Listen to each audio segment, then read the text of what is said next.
제가 9년의 경험과 10억 이상의 수업료를 내면서 배운 내용들입니다.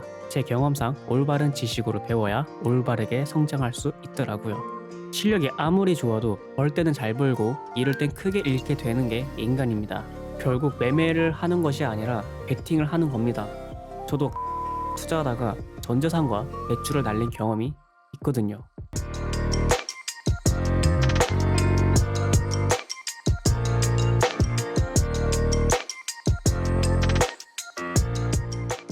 트레이딩을 통해 수익과 손해가 반복되면 어떻게 될까요? 당연히 계속 고통을 받게 됩니다. 그러면서 멘탈도 흔들릴 수밖에 없을 거예요. 그쵸?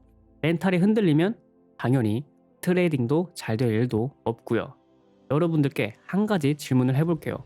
매매로 크게 벌고 크게 잃는 사람은 결국 주식시장에서 2년 이상 버틸까요? 버티지 못할까요? 정답은 말하지 않아도 아실 거라 생각합니다. 실력이 아무리 좋아도 벌 때는 잘 벌고 잃을 땐 크게 잃게 되는 게 인간입니다. 손해와 수익을 반복하게 되면 결국 인간은 망가지고 힘들게 모은 돈은 어느 순간부터 잔고가 없어지게 됩니다. 이런 사례도 있어요. 1억으로 10억을 만들었다가 10억에서 1억으로 다시 본전이 됐으면 사실 잃은 게 없고 본전이잖아요. 그쵸? 근데 인간 심리상 9억을 잃은 기분이 들게 됩니다. 여러분들도 그렇지 않나요? 10만원에서 20만원까지 불렸는데 다시 10만원으로 줄어들면 본전이잖아요. 근데 이상하게 잃은 기분이 들지 않나요? 이때 돈 벌었을 때 행복과 돈을 잃었을 때의 더러움, 뭐가 더 강력한지 정답을 말하지 않아도 알 거라 생각이 듭니다. 본전에서 멈추면 아무 상관이 없는데 여기서 욕심이 생겨서 20만원까지 벌었던 경험이 있으니 복구하고 싶은 마음 때문에 문제가 발생하게 됩니다. 그래도 불안정한 심리 상태인데 복구 심리로 인해 매매하게 되면 결국 실패하게 됩니다. 이유는 단순해요. 욕심이라는 감정이 생기면 이성적인 트레이딩이 아닌 감정적인 트레이딩을 하게 되죠. 결국 매매를 하는 것이 아니라 베팅을 하는 겁니다. 감정적인 투자는 결국 전 재산을 날리게 되죠. 저도 감정적으로 투자하다가 전 재산과 대출을 날린 경험이 있거든요. 아무튼 여기서 한 가지를 깨달을 수 있어요. 한 방에 크게 벌고 한 방에 크게 손해보는 이유는 도박 성향의 마인드셋 때문입니다. 트레이딩으로 성공하려면 마인드셋이 매우 중요하다는 것은 누구나 알고 있을 거예요. 그쵸?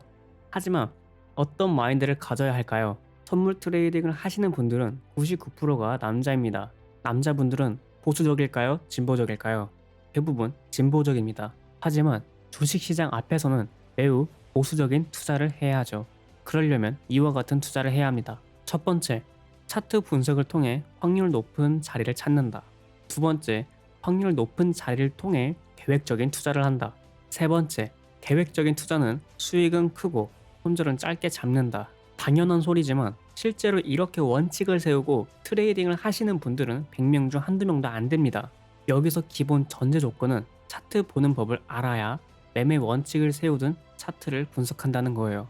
차트 분석을 할 줄 모르는 초보 투자자분들이라면 주식 매매보다 차트 보는 법을 배우는 게 우선이란 걸 명심하시길 바랍니다. 차트 보는 법에 대해 관심이 있다면 영상 댓글만 참조해 주시길 바랍니다.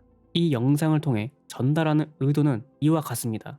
생각을 바꿔야 투자 방식이 바뀝니다. 그리고 투자 방식이 바뀌어야 돈이 벌리고 인생이 바뀝니다. 다음 영상에서 뵙겠습니다. 감사합니다.